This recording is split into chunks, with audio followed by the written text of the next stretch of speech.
മക്കളെ, ജെറുസലം വചന കൂടാരത്തിൽ നിന്നും 3 മിനിറ്റ്, വെറും 3 മിനിറ്റ് പ്രാർത്ഥനയ്ക്കായി ഇതാ നമ്മൾ അസംബിൾ ചെയ്തിരിക്കുകയാണ്.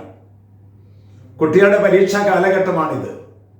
മാതാപിതാക്കന്മാർക്കും കുട്ടികൾക്കും ഒക്കെ ടെൻഷൻ പിടിച്ച് ഓടി നടക്കുന്ന ഒരു കാലഘട്ടത്തിൽ ഈ വചനം നമ്മുടെ ജീവിതത്തിൽ ശക്തി പകരട്ടെ എന്ന് പ്രാർത്ഥിച്ചുകൊണ്ടാണ് ഈ വചനം നിങ്ങളുടെ മുമ്പിലേക്ക് തരുന്നത്. ഇന്ന് കർത്താവ് തരുന്ന വചനം മത്തായിയുടെ സുവിശേഷം 6-ാം അധ്യായം 34-ാം വാക്യം.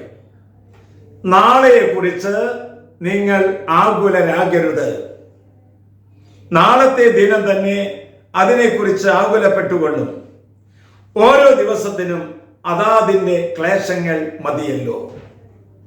പ്രിയപ്പെട്ടവരെ, ഒറ്റ കാര്യം, വചനമാകുന്ന യേശു നിന്റെ മുമ്പിൽ വന്ന് ഓരോ വിദ്യാർത്ഥികളോടും യുവജനങ്ങളോടും ശുശ്രൂഷകരോടും കർത്താവ് പറയുകയാണ്, ആകുലരാകരുത്, ഉത്കണ്ഠ ആകുലരാകരുത്. ആകുലരാകുന്നതുകൊണ്ട് ആയുസിന്റെ ദൈർഘ്യം ഒരു മുഴമെങ്കിലും നീട്ടാൻ സാധിക്കുമോ? സാധ്യമല്ല. പിന്നെ എന്തിനാണ് നമ്മൾ ആകുലപ്പെടുന്നത്? ഒരു പക്ഷേ കളിയാക്കപ്പെടുമ്പോൾ, വിമർശിക്കപ്പെടുമ്പോൾ, തരം താഴ്ത്തുമ്പോൾ വചനമാകുന്ന യേശു പറയുകയാണ്, ആകുലപ്പെടരുത്. എപ്പോഴും മാതാപിതാക്കന്മാർ മക്കളെ നോക്കിക്കൊണ്ട് കുറ്റപ്പെടുത്തുമ്പോൾ, ചോദ്യം ചെയ്യുമ്പോൾ, കോപിക്കുമ്പോൾ വചനമാകുന്ന യേശു നിന്റെ മുമ്പിൽ വന്ന് പറയുകയാണ്, ആകുലപ്പെടരുത്, ആകുലനാകരുത്. കാരണം എന്തുകൊണ്ടാണ്?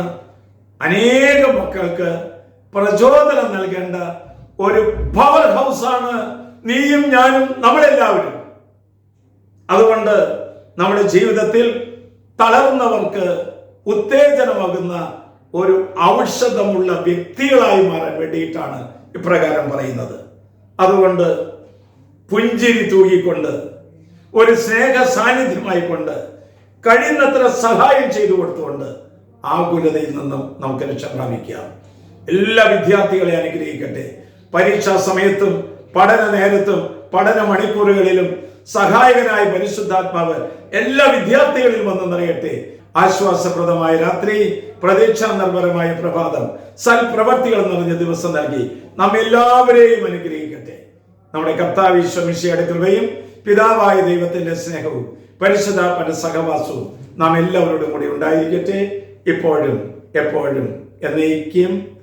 ആമേൻ.